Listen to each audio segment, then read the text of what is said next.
It's a pleasure to welcome all of you to our SAIS Global Forum. The topics today, of course, are many. The principal subject that we have is Eurasia's transformation and its global implications. Of course, the subject is something that's been debated for the last 4 or 5 years. The coming of the Asian Investment Bank, the Belt and Road Initiative of China, of course. More recently, proliferation of Indo-Pacific strategies by European nations and deepening ties across the world with China. A number of paradoxes, of course, have arisen that make this a particularly interesting time to address this subject. Just this last week, the British aircraft carrier Queen Elizabeth II was in Yokosuka in Japan. China, together with Taiwan and Britain, all of whom had not been considering trade agreements with the nations of the Pacific, have suddenly decided to join those discussions. Suddenly, the US, Australia, and Britain concluded a major maritime agreement accompanied by uproar from Paris and Beijing. There's been furor about Lithuania's new relationships with Taiwan. The United States suddenly was blindsided during the transition by a new trade agreement between the European Union and China that subsequently, of course, has been bogged down in the European Parliament. Nations of the Middle East that had not had strong relationships with China in the past went rapidly, often even though they had other alternatives for Chinese vaccines. New patterns in human security, of course, have been evolving around the world. So we have an important new phenomenon in world affairs. We have major implications for global affairs. And we also have in our configuration here at SAIS, Johns Hopkins University, a group that is uniquely configured in this age of connectivity to address these issues. I'm proud to have with us 4 colleagues who have distinguished backgrounds that speak very much to these issues, all 4 with experience across the 3 corners of the world with which SAIS deals. First of all, of course, Professor, longtime Dean of SAIS, Vali Nasr, who many of you know from his extensive media appearances. He's also on boards, international boards of directors for Oxford University, the American University of Beirut, and the Rajaratnam School at Nanyang University in Singapore, so representing really those 3 trilateral corners that of the world that SAIS deals with. A lot of you know his books, The Dispensable Nation, The Shia Revival about conflicts within Islam, and many, many other works.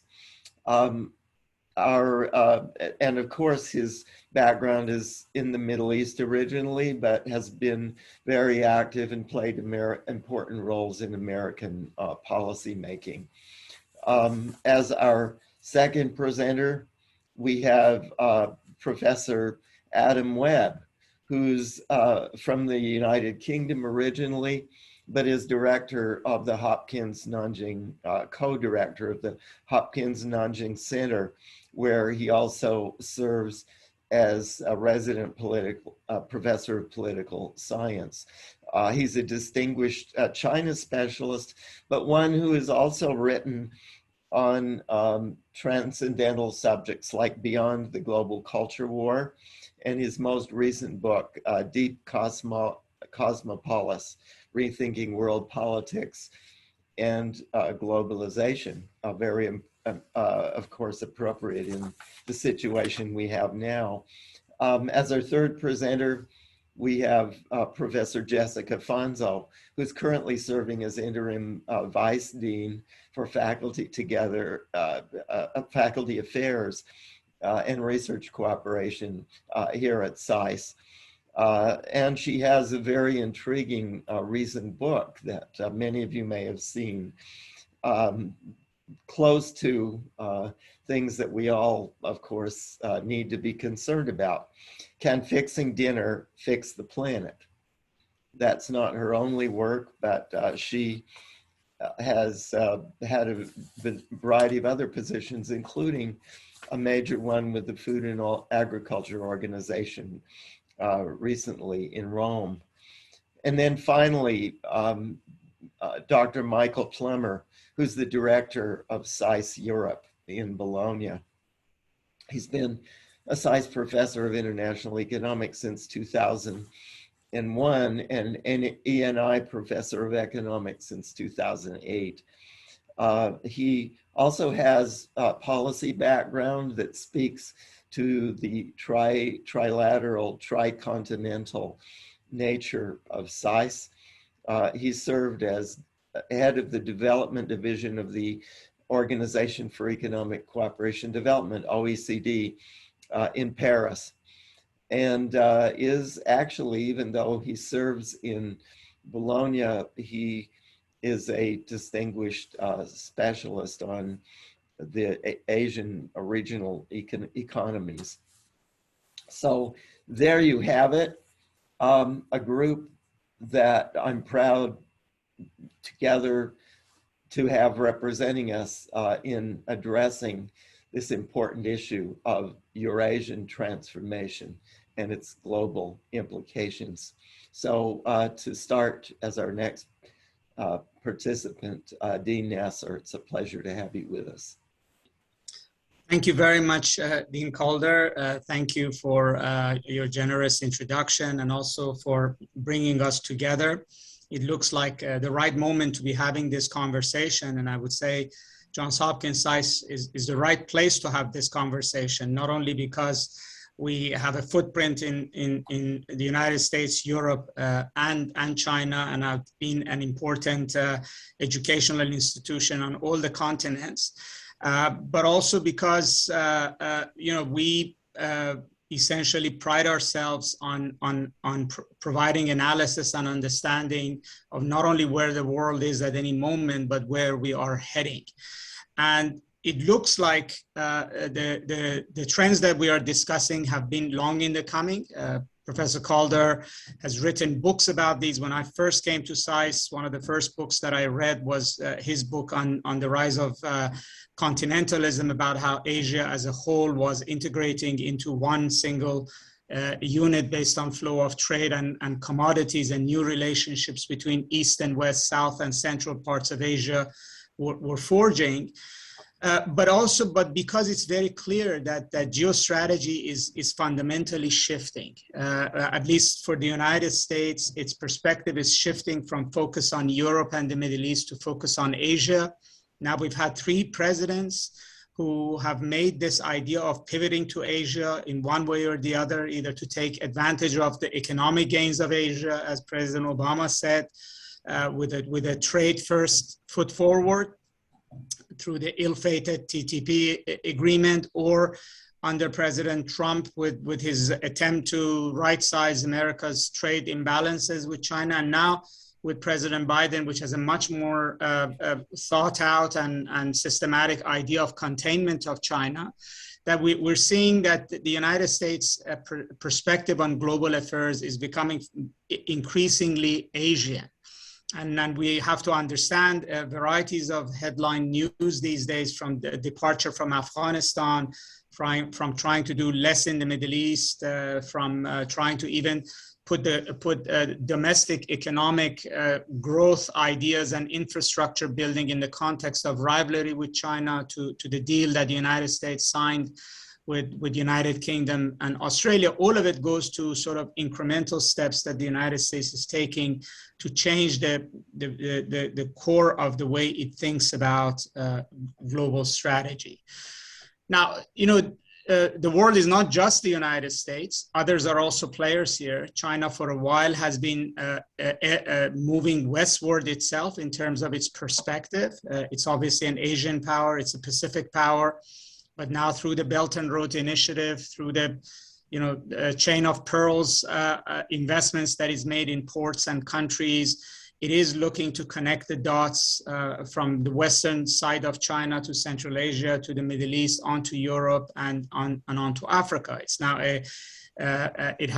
its first very major strategic partnership around BRI was done with Pakistan to its west. It's negotiating one with Iran. It's expanded the scope of its trade in the Middle East with Turkey. It is doubling down on investing in the Shanghai Cooperation Organization as a multilateral entity that would rival some of the international institutions that we have. And then, as the Chinese and the Americans are changing their own strategic perspective and also are sizing one another up in this sort of brave new world, all the other actors are also trying to take stock of what does it mean for them. And I think we need to sort of think about what are the different strands that are out there and how are these interacting? How do the smaller powers play a role here? How do they see the strategic realignments of the United States and China? This is also for the first time a rivalry that is not predominantly going to unfold in the security arena, although now nuclear submarines are on the forefront of the conversation. But a lot of it is really about global trade, global economics, China's ability and willingness to invest, America's ability and willingness to use its economic power globally in order to shape directions of things. There will be new sets of issues on the tables, including the future of the dollar, future of financial transactions, ways in which trade wars will impact different countries. And so I hope that in our conversation today, as we do in our classroom at SAIS, that we look at beyond the headlines at what are the key dynamics happening here. And just to close, in the region that I focus on a lot, the Middle East, I think that there's no place more impacted by these shifts, because the Middle East is seeing a very determined declining of American interest in it. It has a big impact on the way in which the balance of power in the region has worked. And as the United States is trying to focus its military energies on East Asia and focus its diplomatic energies on Asia, the Middle East has to rethink how does it balance itself. It has led to furtive diplomacy between former rivals like Saudi Arabia and Iran. It is also leading to the Middle East itself developing its pivot to Asia. All Middle Eastern countries, especially those who were very reliant on the United States, are trying to respond to the declining US presence by developing their own independent Asia strategies. And that, of course, raises additional issues. For instance, as rivalry between India and ASEAN and China and Japan heat up, then how do these countries navigate through those waters, and where do their alliances rest? And so I think we ought to be thinking outside of the paradigm that we have. There are some things that continue, like the way that the United States may develop a Cold War perspective on China, which is a legacy of the past. But we ought to think about the way in which the world is shaping up in completely new ways, because the players are different and the areas of rivalry are different. And to this is added something that my colleague Jess Fonzo would probably speak to, and is an expert on, is that for the first time we also have, I would call, non-traditional major global issues that play into this, which is climate, water, food security, and the like, which in the past iterations of these kinds of big geopolitical rivalries were not big, important international issues, but this time they are. They're impacting the future of humanity in new ways, and they have geostrategic implications.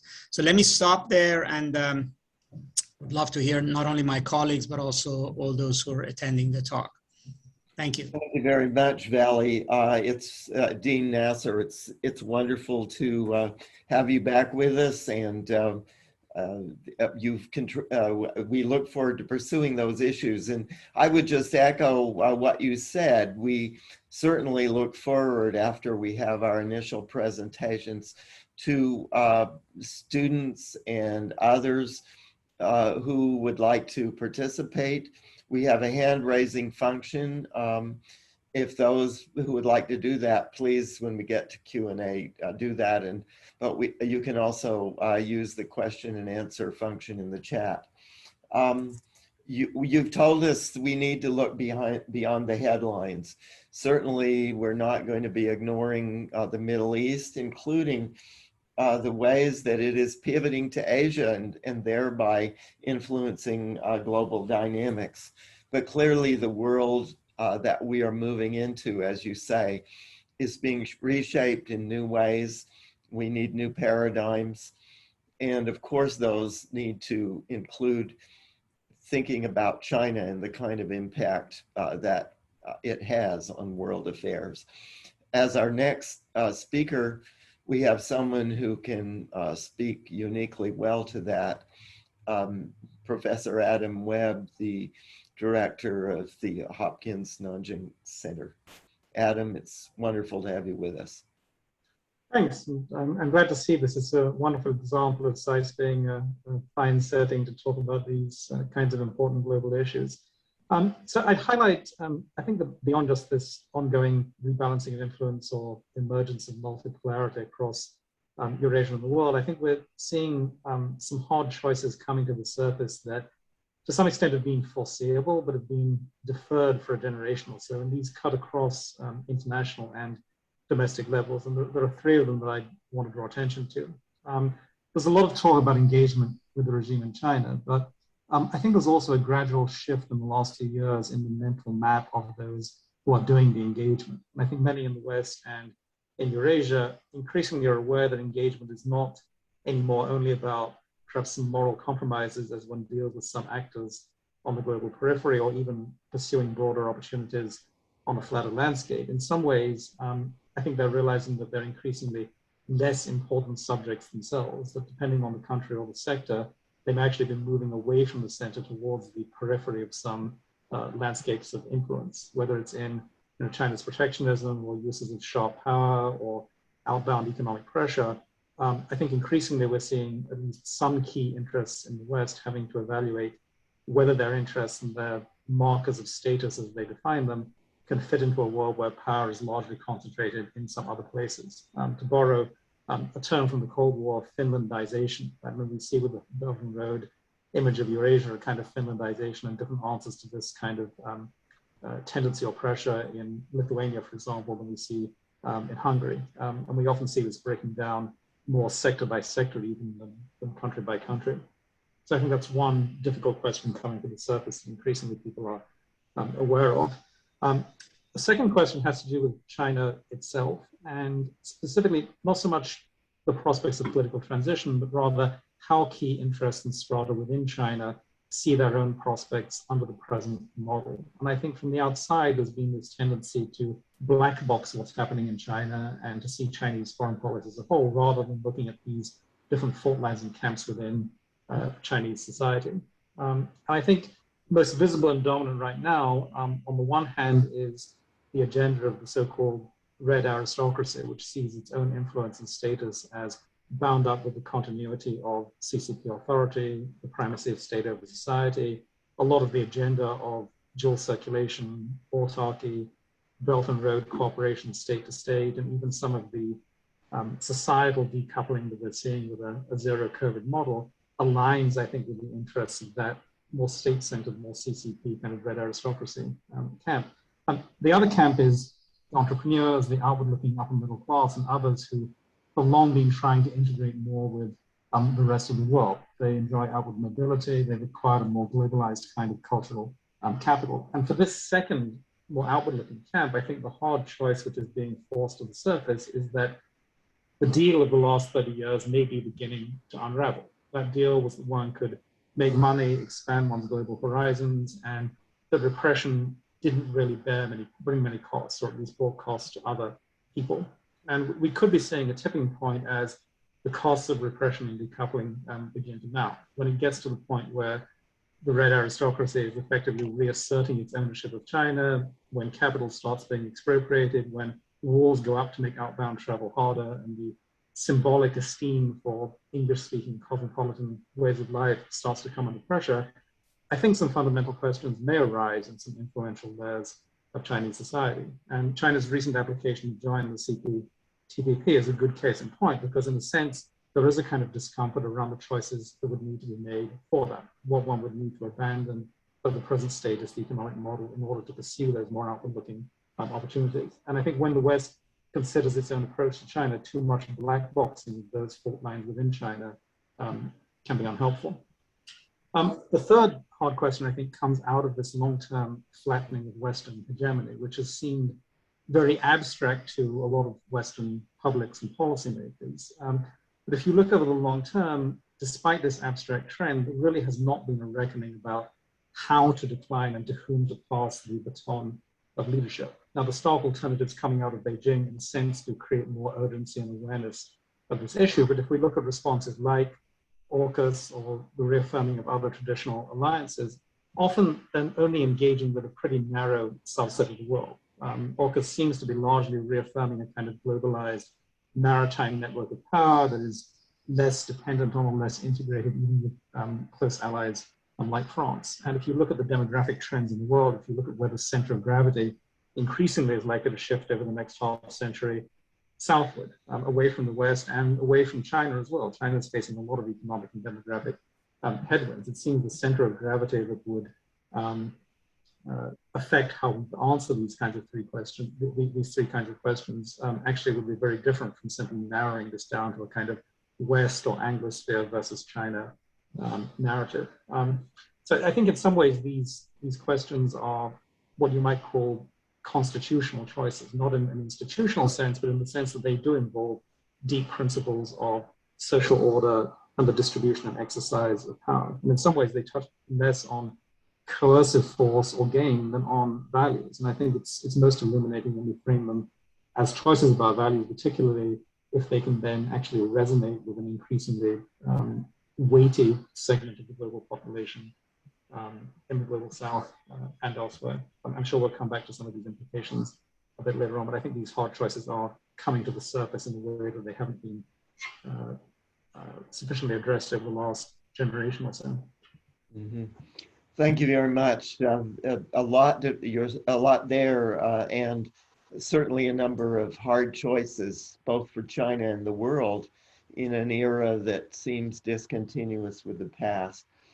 What you say about the deal of the last 30 years unraveling stuck in my mind. Certainly, perhaps the transition in some ways within China, but also globally, of course, the sort of symbiosis between China and the world through trade, an open trading system, Chinese growth being fueled by heavy exports to the outside, to the United States, but of course also to China.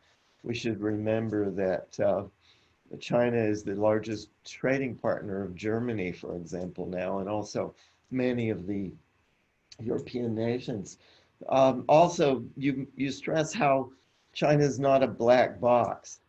And of course, you're eminently well placed to understand that in detail. It's certainly a topic that at SAIS we are concerned with understanding better, and HNC has played such an important role in that.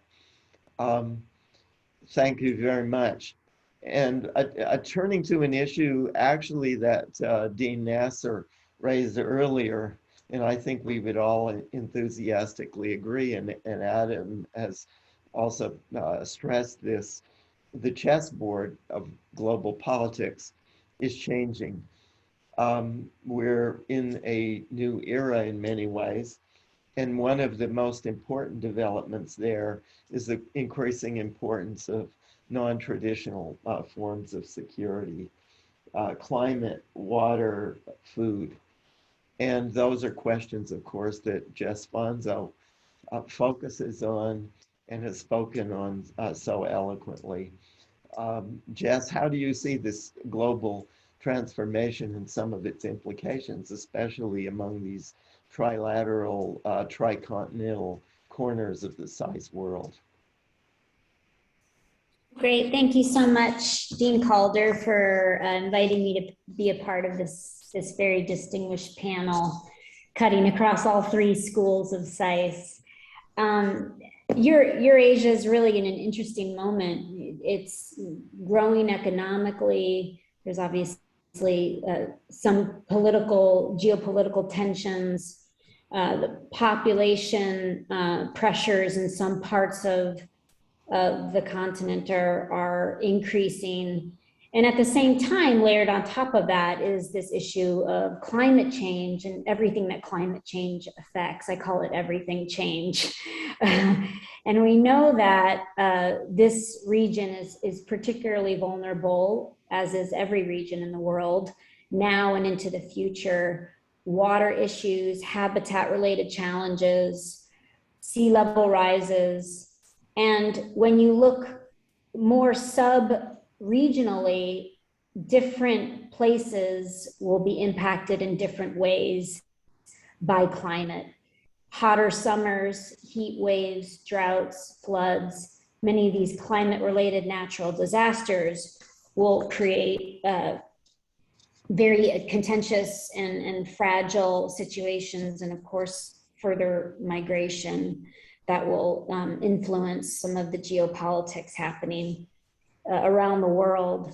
One of course, the big things that is impacted by climate is water. Water supports a lot of Eurasia's agriculture sector, energy sector, and their economic growth. And of course, food and food security.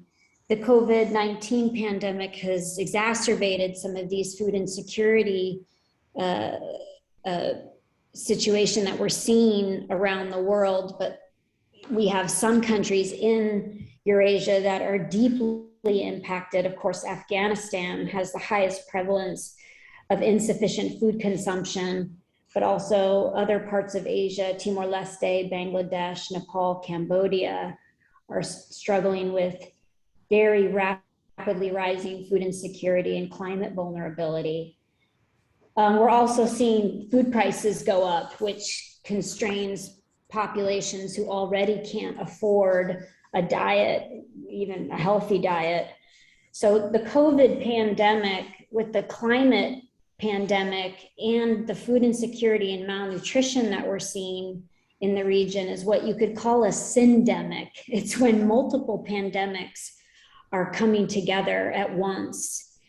And these all are issues that involve, I call them, we are all in this together sort of problems. We need every country to take action if we want to deal with climate change. We need every country to take action if we want to deal with the COVID-19 pandemic and share common resources like vaccines. We need every country to engage if we want to deal with food security, because food is so highly traded.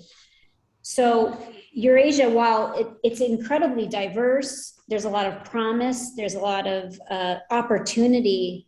This syndemic, these issues of climate, food insecurity, and the COVID-19 pandemic could potentially further erode some of the growth that we've seen financially, some of the gains we've made in reducing undernutrition, and some of the climate mitigation strategies. So to me, this is sort of an overlying cloud and we don't know all the repercussions as much as the models can predict with climate. But what we know is that food insecurity and water insecurity are very near-term issues but could potentially stretch out into the long term if we don't address the climate and COVID pandemics that are facing the region. Thank you. Sorry to be so doomsday, but it's sort of the topic. We've got the UN General Assembly meeting this week. We've got the UN Food Systems Summit meeting today, actually starting right now, and we have the COP meeting. So these meetings are incredibly important, not only for the world, but for the region as well. Thanks, Kent. Thanks very much, Jess, for those eloquent words. I think most of us would agree in the new era that we're moving toward. It's a matter not only, as Joe and I would put it, of a power over nations, the hard power dimension, but also power with other nations, cooperative security, soft power as a key element, and human security, of course, as a crucial dimension also. So thanks for adding that. And of course, that gives even more importance perhaps to the kind of dialogue that we're having here and that we are having at SAIS more generally among the three corners of our tricontinental world, because this is, the issues you raise certainly are ones on which we all need to cooperate. Thanks very much.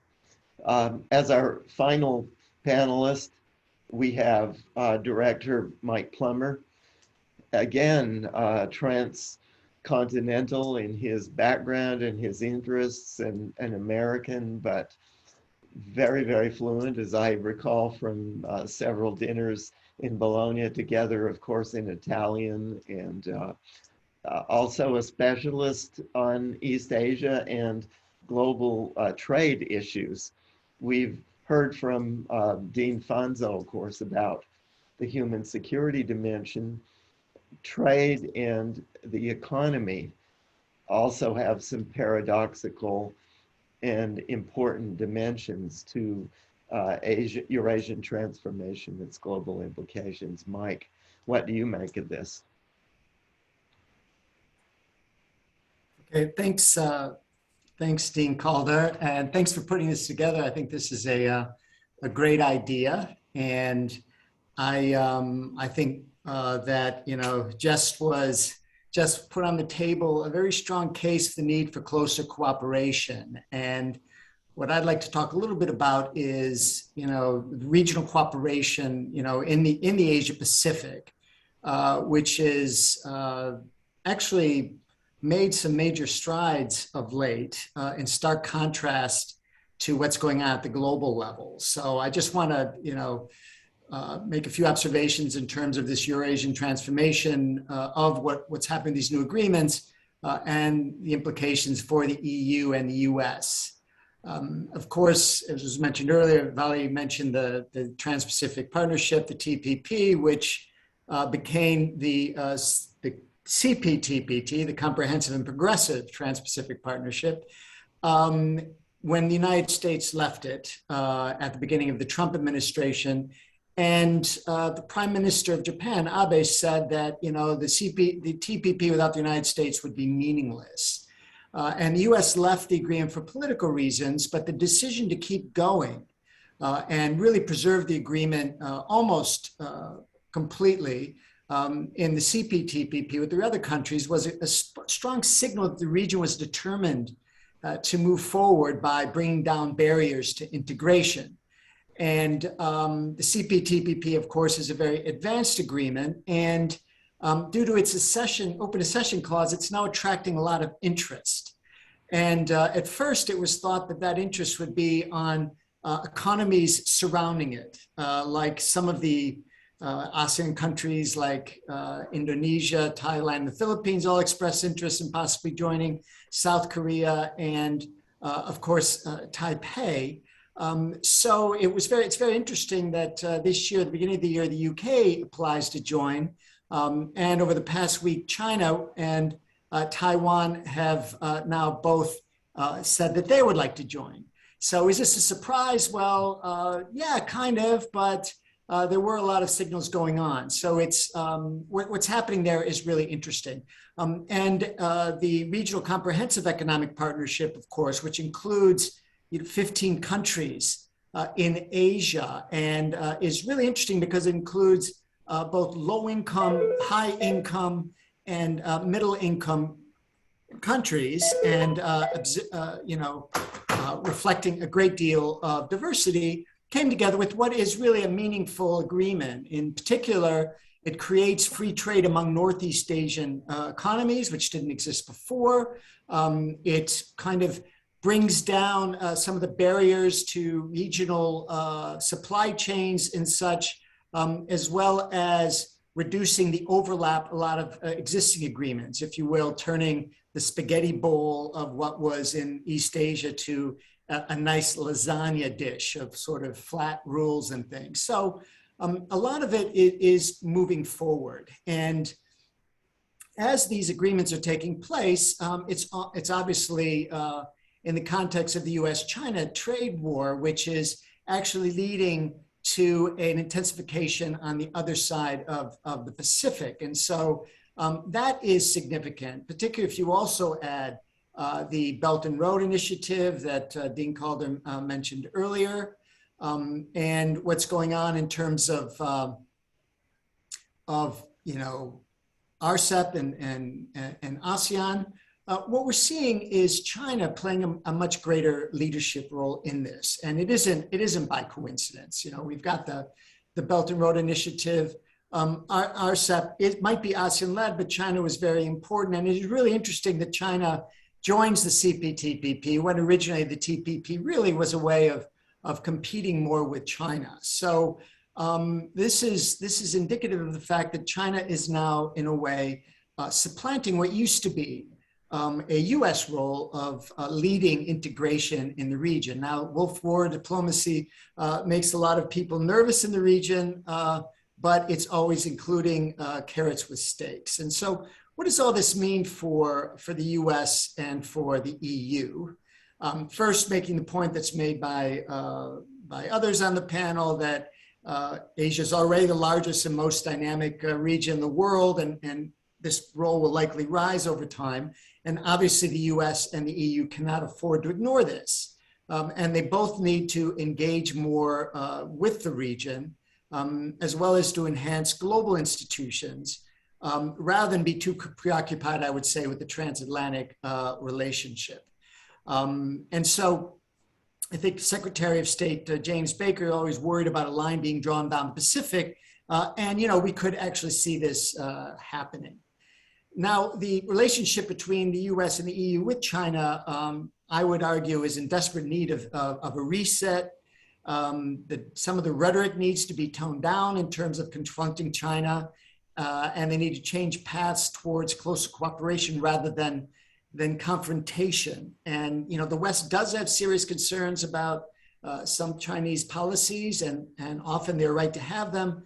But unfortunately, this criticism and conflict isn't always for the right reasons. Often it could be for domestic political reasons, and which sets off a vicious cycle, which can be a problem. And I think that for example, the comprehensive agreement on investment between the EU and China ended up causing perhaps more harm to European-Chinese relations than it did good. So, especially since it's on hold right now. Also, I think that the EU and the US need to remember that Asia is much more than just China, right? There's 660 million people in ASEAN, 50% more than there are in the European Union. And then I would say that rather than constantly complain about the BRI, that the West needs to sort of step up to the plate with their own technical assistance plans that also can be ambitious, okay? And, I think that the Biden administration understands this. Certainly, ASEAN was seriously neglected under the last administration, and the Biden administration is giving it a much bigger priority, and it really needs to go in this direction in the future. And just a couple of final thoughts. What's happening in the Asia-Pacific region in terms of economic cooperation, I'd argue is exciting and healthy for the global economy. But the US and the EU really need to be part of this process. And I think that will be very welcome to the region, which, last thing they want to have happen is to have to choose between, say, China and the United States and the EU. And secondly, the related questions are complex, multidimensional, interdependent, requiring strong knowledge of economics and finance dimensions, but also sociopolitical, environmental, and cultural issues. So, these are critical areas. Toolkits for the policy analysts. Regional knowledge is also important. And I'd argue that there can be no better advertisement for a SAIS education than that. Well, I like the way that you ended with that, and I think we would certainly agree. And also the evidence shows it. You've suggested to us that we have important new configurations in the world. Of course, Dean Fanzo was telling us earlier that we have also important new chess boards. Director Webb stressed, and all of us agree, that China is certainly a factor here, but all too often it's a black box that needs to be understood better. To perhaps, I don't know, Dean Nasr, what do you make of all of this? And as maybe if you could make just some very final remarks regarding the things that you've heard, if I could mention to everyone else participating, we certainly, after Dean Nasr's remarks, were open to questions, hopefully succinct, because we have quite a large audience. But questions and comments for our panelists here, and if people could also identify themselves. So, Vali, what do you make of all of this? I mean, I think there's a lot of rich set of issues that are on the table, from climate to the way in which now trade is working, to issues about China that Adam raised, both internal and regional. And I just would add that one other issue is that, China is fast becoming a domestic political issue in the United States. And a lot of our foreign policy is ultimately tethered to the way in which domestic politics works. I mean, the antagonism towards TTP started from the sort of anti-globalization, anti-trade sentiments that was evident on the populist side of both political parties in the US. And since during President Trump's presidency, sort of China was weaponized, if you would, domestically, in a way that, this is now the major global force we need to focus on, and they are stealing our technology, they're encroaching into areas they shouldn't, and now we're seeing under President Biden that, the United States is making a concerted effort, almost like President Bush's "you're with us or against us" on terrorism and Islam, now about China. And as this seeps into the soil, I worry that, what Mike said, which is very prudent in the sense that the United States needs to tone down the Cold War rhetoric, and also we don't go down the path of some kind of a confrontation. And it's real. I mean, there's been reports of a new Bob Woodward book, which actually said that, on after the January 6th attacks on the Capitol, that the chairman of the Joint Chiefs felt that he had to call through back channel his counterpart in China just to assure him that the United States was not about to launch a military strike on China. So some of this is not unfathomable, but all of it suggests that it's becoming increasingly domestic. Ultimately, what worried the Chinese that needed that assurance with what was happening in the United States itself. And so I think that's an important piece of this to keep in mind, that as we go through the cycle of elections, et cetera, that not only in Congress things are becoming hardened, but unfortunately even among American public, the views on China and on Asia are becoming much more hardened, and it's reflecting itself in varieties of ways. And those sentiments in foreign policy can have a life of their own. And again, as an academic institution on whichever continent we are, I think it's part of our mandate to make sure that that dynamic does not become analysis, if you would, and political considerations don't supplant analysis. So I very much appreciate having this kind of a rich conversation, which actually looks at actual facts of what we need to focus on, as opposed to the sentiments that are being driven by our politics. Mm-hmm. Thank you very much. Of course, that is a very appropriate conclusion, that politics should not support analysis. And that, of course, is what we at SAIS are hoping and believing that we can provide. As the floor is certainly open to participants, we thought of this originally as a dialogue across continents. And of course, we've had it among the participants that we have here as well. And we look forward to other participants. I should just stress, as those comments and questions are coming in, of course, on our 3 campuses, we already have in progress, or between our campuses, we have important new courses.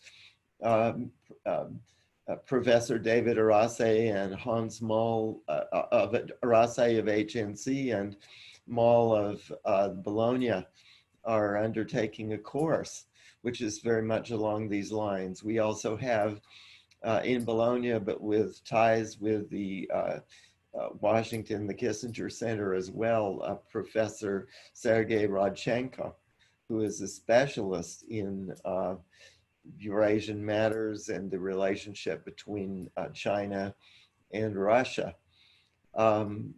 Many of us here have also written, has been mentioned, on this transformation of Eurasia. So certainly this is an important, in all of its dimensions, including the non-traditional, as Professor Fonzo mentioned. So we have many dimensions to our dialogue, and this is crucial, as Dean Nasr, as you've been pointing out, precisely in this kind of period when analysis has begun to become so politicized in all of the areas of the trilateral world. I don't know if anyone has additional comments or we certainly look forward to additional comments.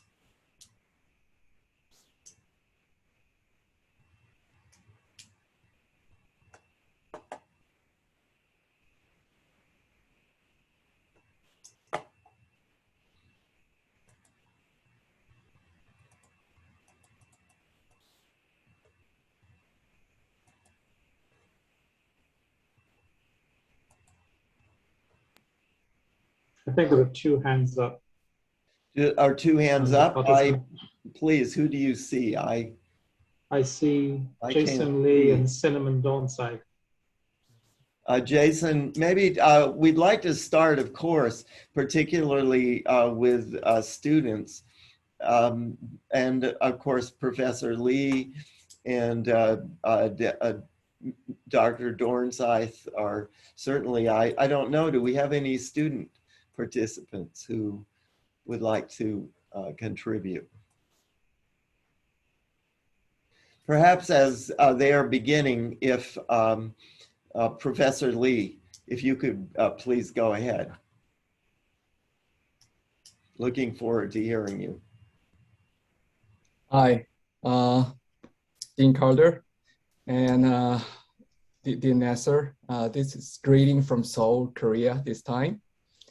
My name is Jason Lee. I'm currently a Dean of Grad School of International Studies at Korea University, and also a family member of a visiting scholar at Reischauer. So very happy to be part of this wonderful session. And first of all, the topic of Eurasia is certainly wonderful, and I'm glad to add a few words that from this year, Korea University and Johns Hopkins SAIS and University of Duisburg-Essen in Germany started a 3-year project sponsored by Korea National Research Foundation, titled on comparative regionalism in the new Eurasia. And it exactly look at the trilateral perspective from Europe, Asia, and the United States. So, whilst I'm very happy to be to connect this project to this wonderful session. I have just one comment plus the question. Well, I wonder, could we just quickly, do you have a question for some of our? Yeah, well, I rather have a question. So we are talking about like many different sides of Eurasia, but I'm wondering whether we are talking about the continent or continent plus in the Pacific, because we are talking about the U.S. power projection, U.S. engagement, China's BRI project, and European Union's connectivity project all at the same time, and somehow it seems covering both ocean and the continent. And my question is whether, well, recently the EU is joining with the new strategy in the Pacific, and the US, China. Will the Eurasia be another platform of multilateral cooperation, or Eurasia will be, in a sense, simplified in a format of power politics, like lining of like-minded countries? Thank you. In other words, an arena for power politics, or as you say, potentially an actual platform with some institutional dimension. Exactly, because that is an essential issue for many non-US, non-China, non-EU countries, a couple of dozen countries. Thank you very much. Would anyone like to take that? I don't know, Vali, maybe that relates to some of your broader remarks earlier. Yeah, you know, it's a question of. I mean, there are those who think that Eurasia would be a platform, but actually that's not the prevalent thinking in Washington itself. I think the U.S. has for long approached the issue of China essentially as a Pacific issue.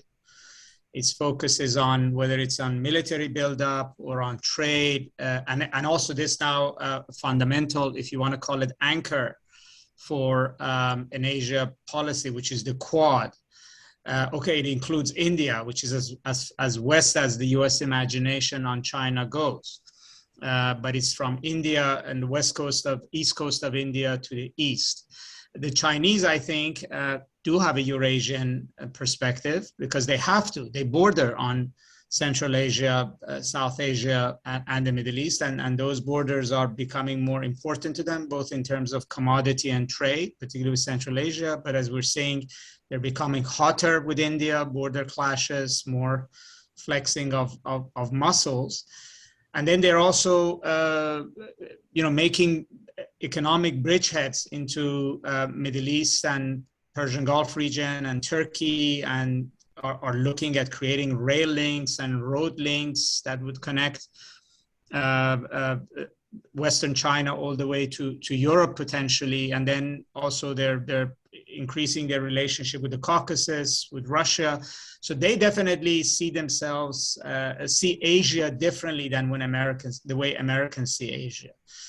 And even the divisions in our government are such that East and middle part of Asia and Western part of Asia don't talk to one another and have separate sort of domains. And so I don't think Eurasia is a concept here. So maybe this will evolve. It's an interesting question for the future.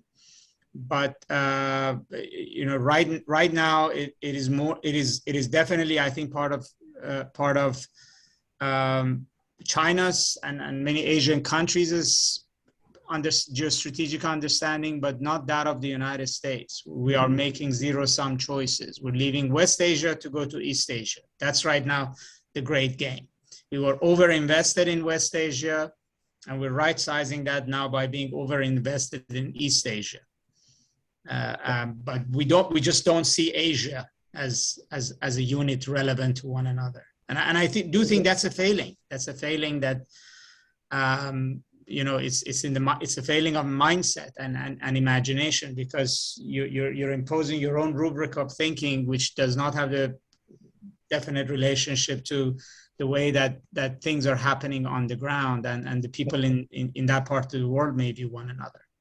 Thank you. I'd like to add a couple of points on that briefly, if I may, and about this idea of Eurasia as well. And I think there's a spatial sense of Eurasia. I think there's also a kind of ideological image of Eurasia. Right? I mean, there's this kind of history of contrasting a kind of liberal maritime civilizational model to sort of landmass-based model bureaucratic empires and so on. I think some of this contrast implicitly is the kind of Eurasian model that China and some other powers are trying to build, often is a kind of revival of bureaucratic empires with very asymmetrical relationships between center and periphery. So, and I think that kind of environment, it doesn't really lend itself to multilateralism.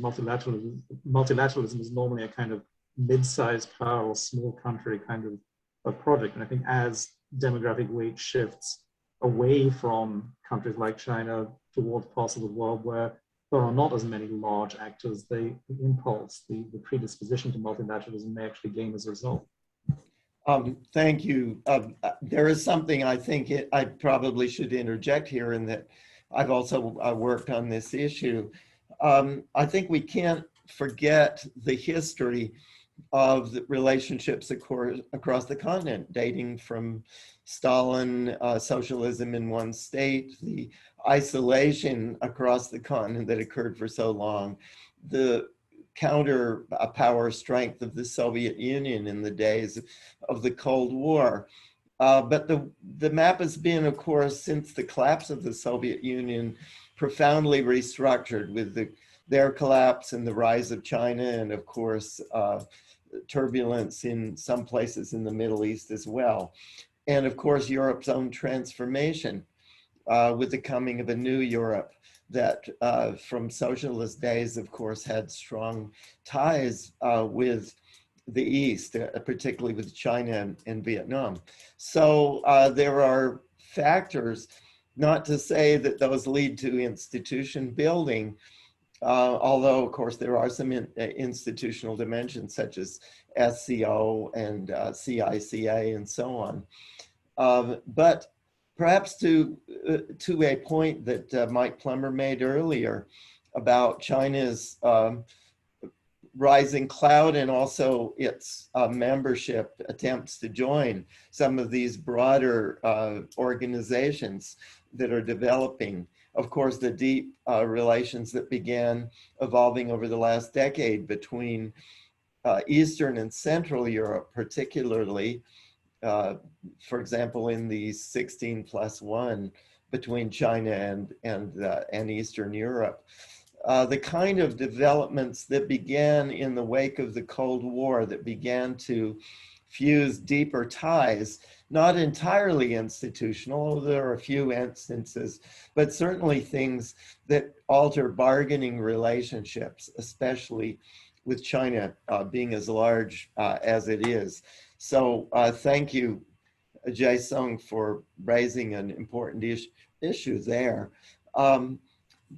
As I think we mentioned, if people would like to raise their hand function, it seems that that's probably the easiest way for us to get a direct dialogue.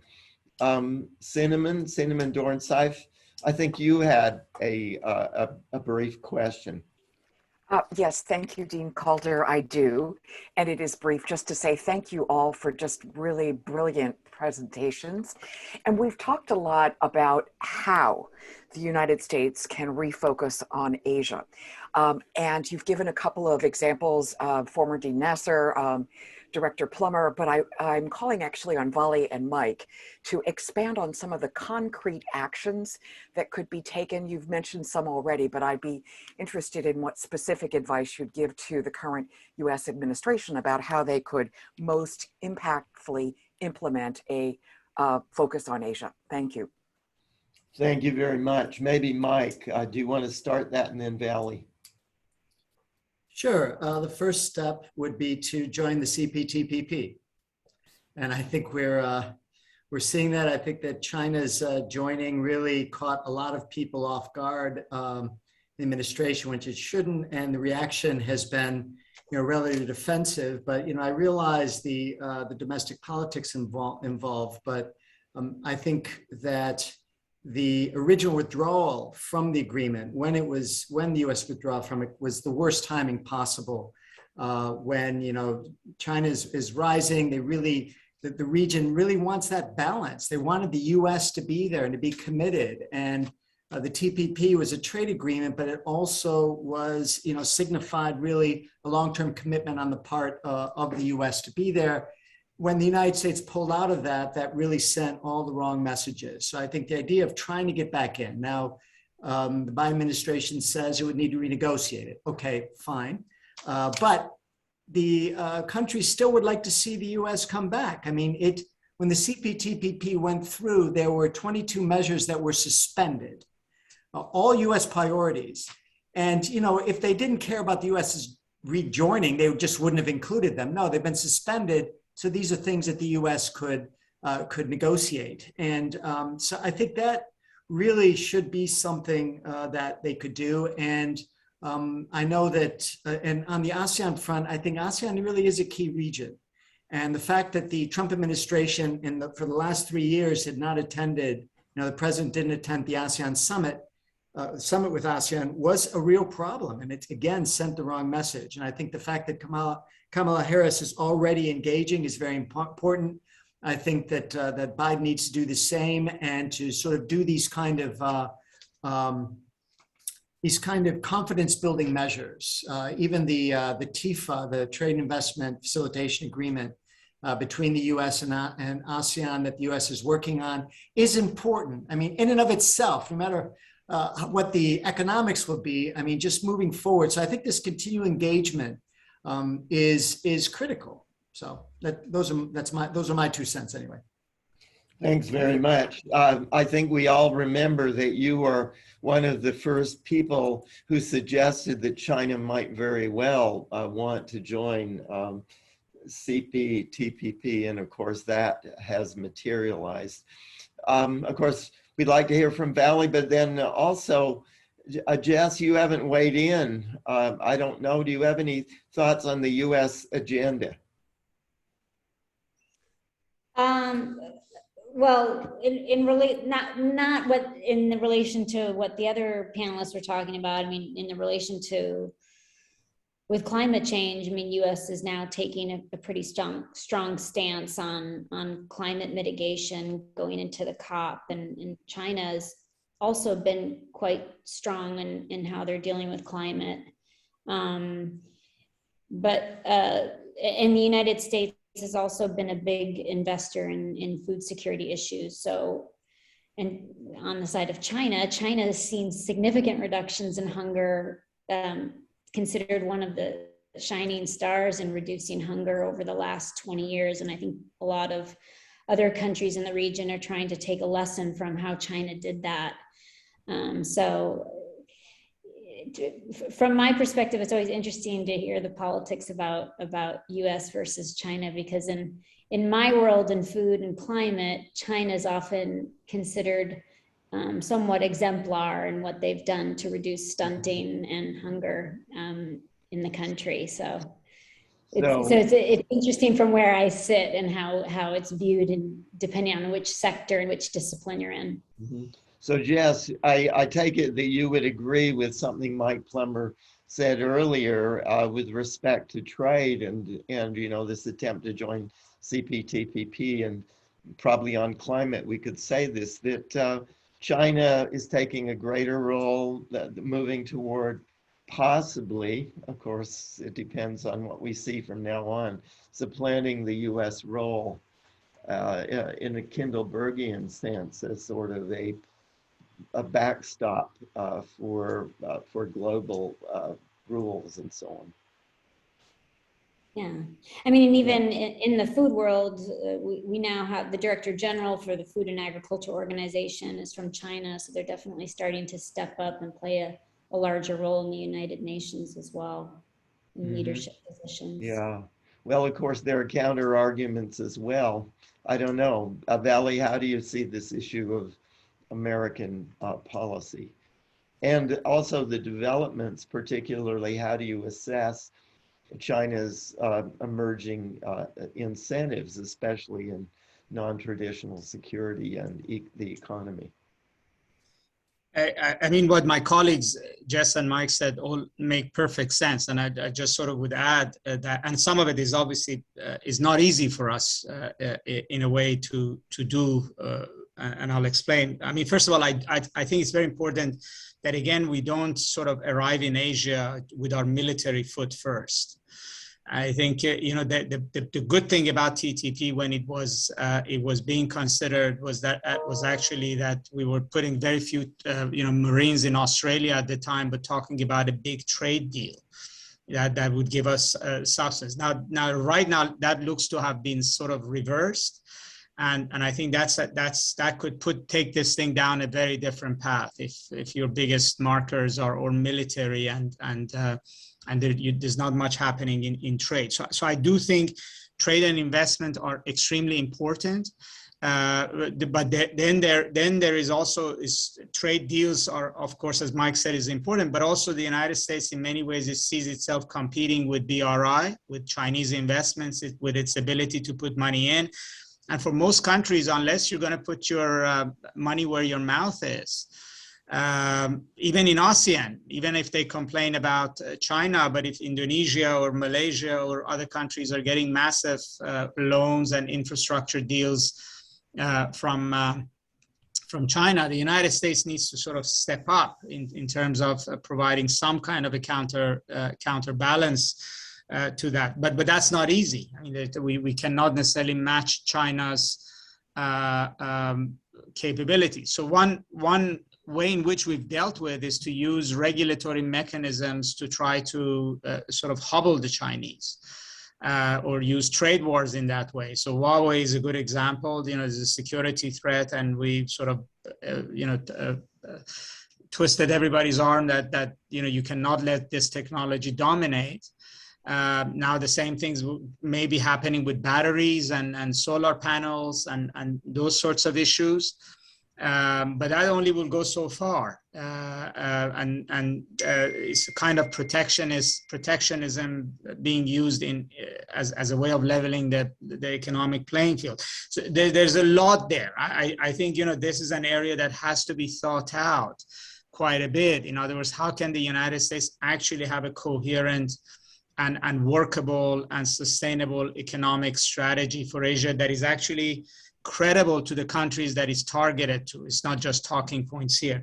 I do think what Jess said is extremely important, which is, the climate is a very, very big issue for us and for Europeans. And it's becoming ever more so with every tornado and flood and hurricane. We are reminded more and more that we need to do something about this. And that it's not very clear how we're going to deal with China on that in a positive way, let's say, and whether that ought to be an important anchor.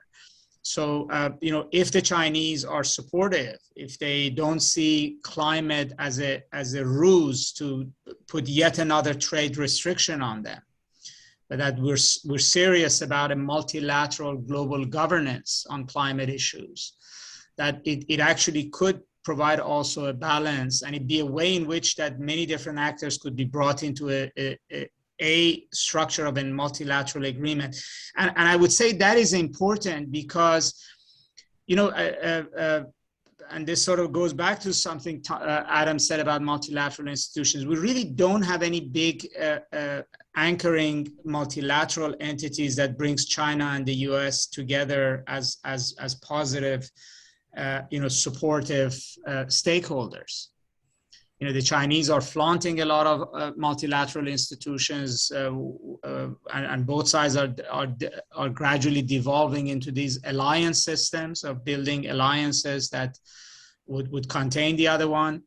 But I think climate, as Jess said, if we build something around that, that's a big win that can maybe stabilize that relationship. Yes, well, you've raised some important issues. I'm sure that someone may push back. They may ask us, well, that's all fine, and certainly the global issues and some sort of cooperative arrangements crucial, but what do we do about the South China Sea, through which, of course, not only China's oil, but also the oil of Japan, South Korea, many other nations, of course, flow. No, I fully agree with you, Kent. And I think, so you have to push back against where you see Chinese aggression. But if that's the only way in which we're dealing with China, then that relationship will sort of collapse, if you would. So the positive gains probably provide a balance in which the relationship does not sort of spiral into where it has to be. I mean, we shouldn't be Pollyannish about China. But at the same time, there is nothing positive right now. There's nothing that would anchor the relationship. Just one other question. Of course, we've seen what happened in Hong Kong in the last year and some odd. We have seen other questions relating to human rights. But then again as well, exactly as Jess pointed out, on the non-traditional chessboard, which is a human security, of course, is a crucial element of security. Some things that could be considered related to human rights, the right to food and water and so on, could be also considered an element. And the Chinese push back that they've taken 300 million people out of poverty and so on, and that human rights needs to be defined in a more a broader sort of way. How does one, and maybe to you, Vali, but to others, how does one conceive of these, broader questions in our overall global dialogue? I'd like to say that it starts here at SAIS, because we train a lot of people who are going to be filling these positions going forward. But I think I go back to what Adam said about looking at these different empires and how they grew up. It goes back to sort of having an understanding of history, but also we need to come up with new ideas about. Yes. And that's where it has to start. Yes, you've said something very important, and maybe as a closing theme or question for all of us, what it is that SAIS can contribute, given these new chessboards, given a discontinuous world with a new set of issues before us, involving new roles for, of course, for Asia, but for the Middle East, for Europe, for the United States. And we haven't gotten into it in detail, of course, other parts that we consider important with the recent selection of Professor Okafor from Nigeria. A broader set. There's other people with questions, I think, including some students. Do we? Absolutely. I would like to. I can't see very well from where I'm at questions. We certainly would love to have questions from students.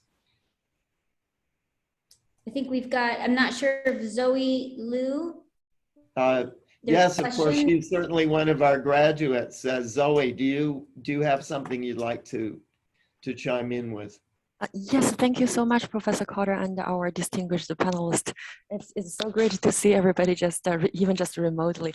I just wanted to quickly ask a question with regard to, the multilateral institutions, but from a different angle. In particular, I'm curious to know our panel's perspective on the Shanghai Cooperation Organization.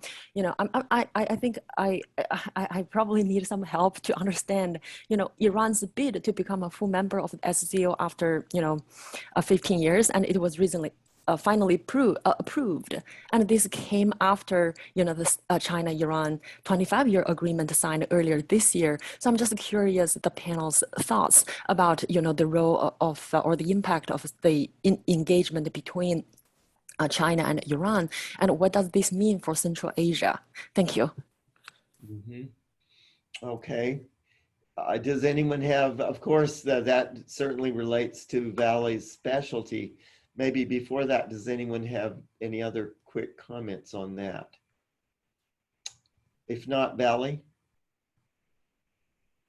I mean, SCO has been gradually becoming a more serious and bigger organization. And I think the Iranians were observers until now. I think the tensions that they've had with the US has made them look more to the East.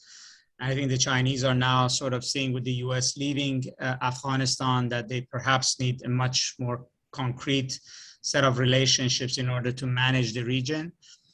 So for Iran, it suggests a more shift to the East look, although the agreement between China and Iran is still a rumor. Nothing has been signed. They've been negotiating and talking about it, but we don't know when it will be signed and what's in it.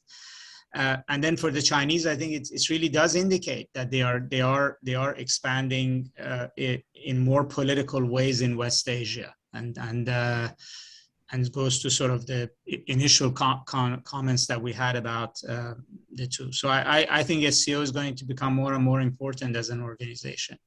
Mm-hmm.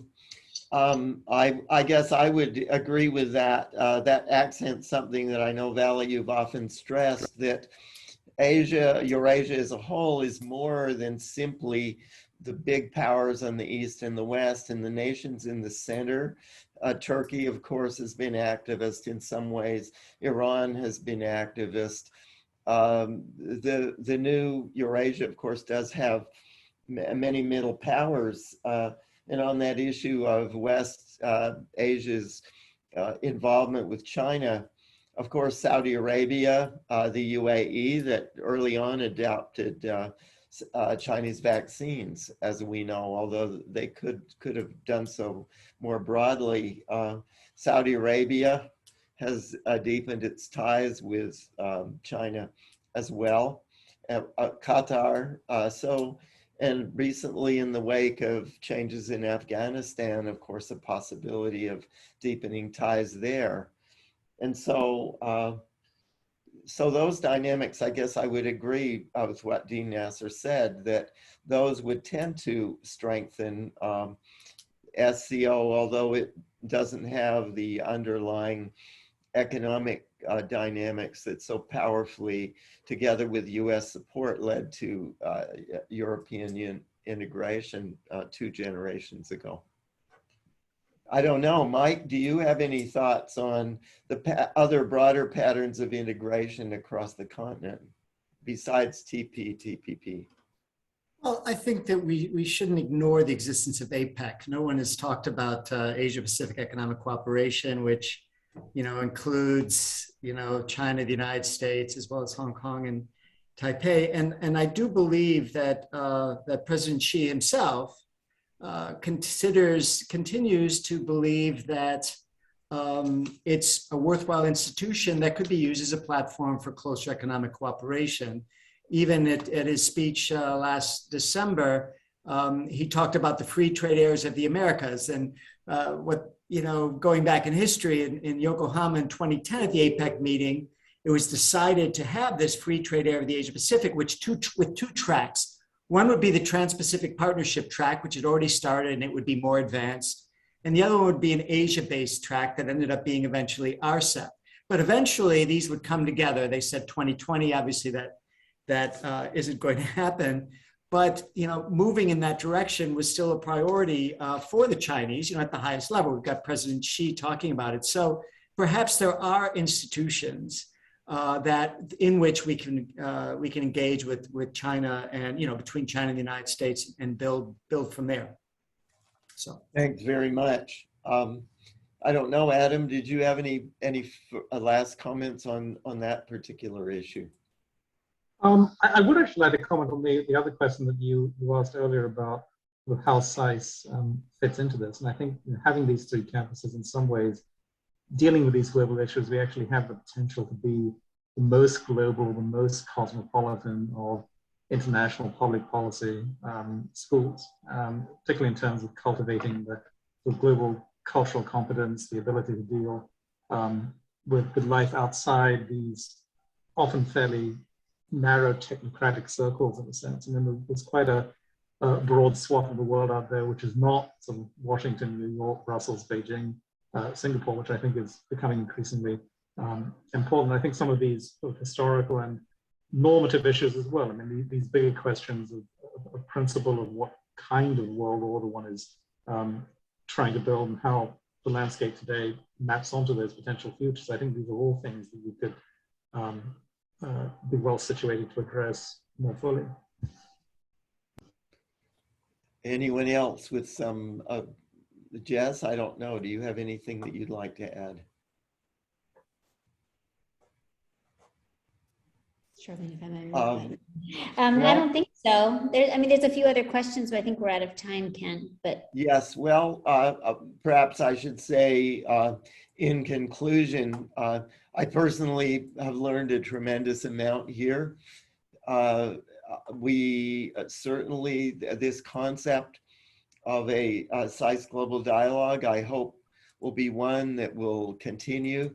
Certainly the new technologies that we have discovered, the silver lining amidst this pandemic that has divided us and isolated us, the technology has allowed us also in some ways to come back together across continents.